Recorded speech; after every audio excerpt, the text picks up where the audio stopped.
Aku menjadi jenius berkedip di Akademi Sihir. Bab 16, bagian 2.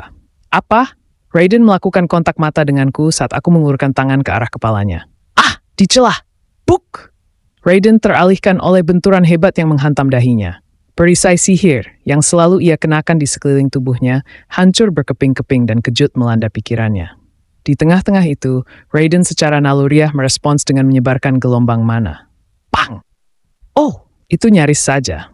Karena penyerang sudah melarikan diri, gelombang mana hanya mengenai udara. Tetapi Raiden yang menggelengkan kepalanya dan terbangun dari keterkejutannya, menyadari bahwa salah satu tongkat poin di tangan kirinya telah dicuri. Sial.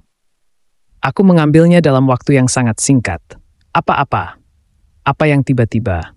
Seperti yang diduga, para penggembala lainnya bahkan tidak bisa bereaksi. Raiden menggertakkan giginya dan menatapku kembali. Di sana, aku dengan santai mengayunkan 2 tongkat poin. Kau bajingan. Terlepas dari amarahnya, aku sejujurnya sedikit terkesan. Memang benar bahwa penyihir yang melatih mana memiliki indera yang lebih tajam dibandingkan dengan masyarakat umum, tetapi tetap saja, aku tidak membayangkan bahwa seorang siswa tahun pertama yang belum berpengalaman dalam pertarungan akan bisa merespons berkedip.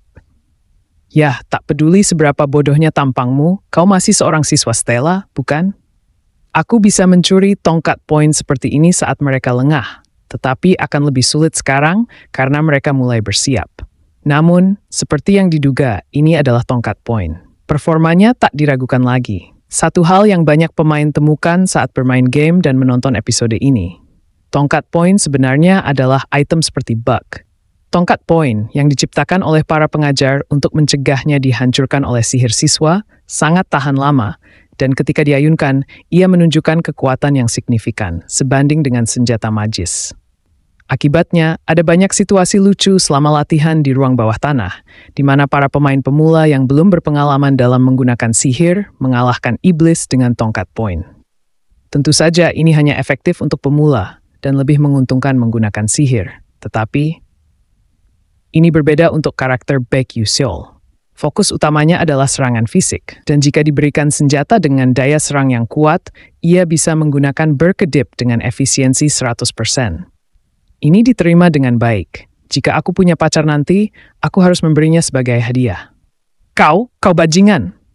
Saat Raiden mengayunkan tongkatnya, petir menyambar tempat aku berdiri. Namun aku sudah berteleportasi ke atas pohon terdekat. Anak buah Raiden melemparkan tombak es dan bola api ke arahku, tetapi aku menghindarinya dengan menyelinap turun dari cabang pohon. Saat ini, 2 anak laki-laki lainnya melemparkan peluru air ke arahku, berasumsi bahwa aku tidak akan bisa bergerak saat jatuh dari udara. Tetapi kemudian sebuah batu besar jatuh ke udara dan menahan serangan mereka. Itu adalah jebakan ruang bawah tanah yang ditujukan kepadaku. Oh apa?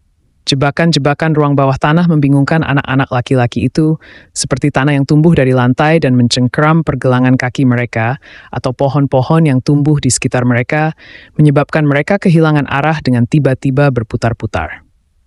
Ya, ini adalah ruang bawah tanah, bukan tempat untuk pertarungan mudah.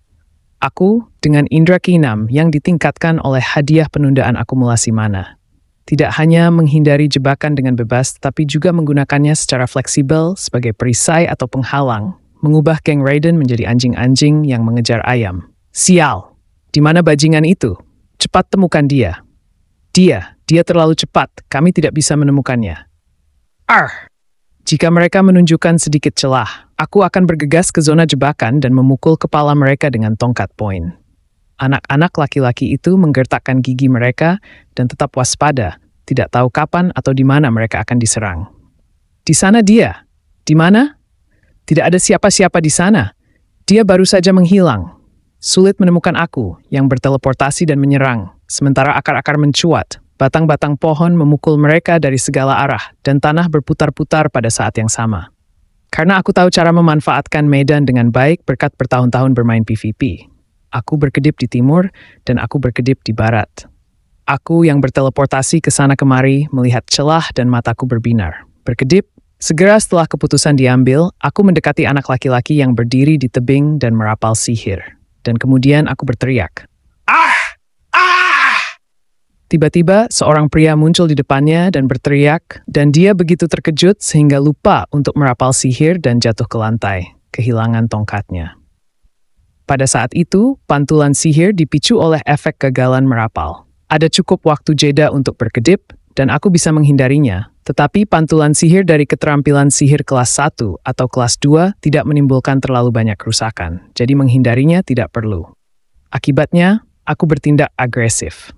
Tepat sebelum pantulan sihir terjadi, aku menendang perut anak laki-laki itu dan mendorongnya ke tempat di mana Raiden dan anak buahnya berkumpul. Ting!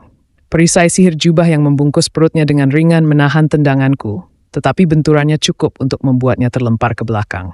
Fut! Wah! Itu hanyalah gelombang kejut sebesar petasan, tetapi tetap saja sangat gila karena jebakan di ruang bawah tanah, dan karena mereka adalah pemula, hati mereka berdebar, dan mereka mundur sambil berteriak. Teknik ini berhasil karena lawan-lawan itu adalah penyihir muda yang masih belajar bagaimana bertarung. Dan di antaranya, berkedip, aku bergerak di belakang Raiden yang mundur selangkah karena terkejut dan aku mencuri tongkat poin lainnya. Kau anjing ini. Ayah bos, kau bahkan mengadakan acara 1+1. Ini akan merusak tokomu. Hei, bawa ke sini. Raiden menembakkan petir, tetapi itu tidak mencapai aku yang bersembunyi di balik pohon. Aku tidak akan bisa mengambil yang satunya lagi. Aku menyembulkan kepalaku lagi, puas dengan hasil rampasanku. Aku bersenang-senang dia akan pergi sekarang. Aku ada janji malam ini. Kau! Raiden berteriak, tetapi aku yang sudah mengaktifkan berkedip dan meninggalkan tempat itu tidak bisa mendengarnya. Fufu, itu kacau. Jika aku bertarung secara normal, aku pasti akan dirampok. Tetapi berkat kenyataan bahwa ini adalah ruang bawah tanah, aku bisa mencuri tongkat poin. Itulah arti dewasa. Sesuatu menarik perhatianku saat aku meninggalkan medan pertempuran. Rambut hitam yang familiar di kepala. Edna, apa yang anak itu lakukan di sini?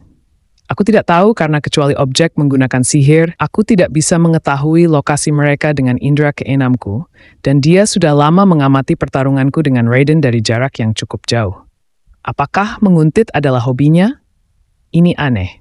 Menurut permainan, Edna punya dua pilihan untuk dipilih di sini. Mengalahkan bos tersembunyi yang direncanakan Aisel untuk diburu, atau ikut campur dalam pertarungan antara Hei Wonryang dan Mayu Song untuk menentukan siapa yang menang atau kalah. Apa yang dia lakukan di sini pada saat seperti ini? Aku hendak memanjat pohon sambil menatap kosong ke arahnya ketika indera keenamku memperingatkanku akan sensasi menyeramkan.